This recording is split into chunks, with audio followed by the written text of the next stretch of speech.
Feedback o away? Gusto mo lang namang i-correct ang partner mo, pero bakit laging nagiging away? May nakita kang mali sa ginawa ng partner mo sa business, pero bakit ikaw pa ang nagmumukhang masama pag sinabi mo?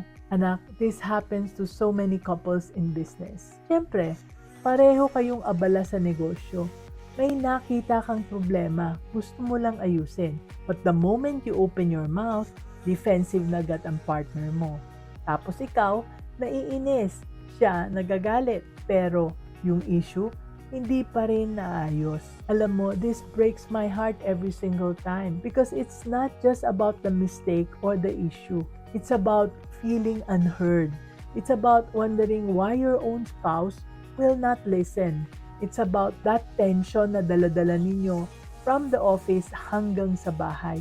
And here is the painful truth. By the time couples realize that they have a communication problem, months na, sometimes even years of resentment have already piled up. May sinabi ka lang pero parang sinumbatan mo na. Gusto mo lang mag-suggest pero feeling niya inaatake mo na siya. You keep thinking, hindi naman ganun ang ibig kong sabihin.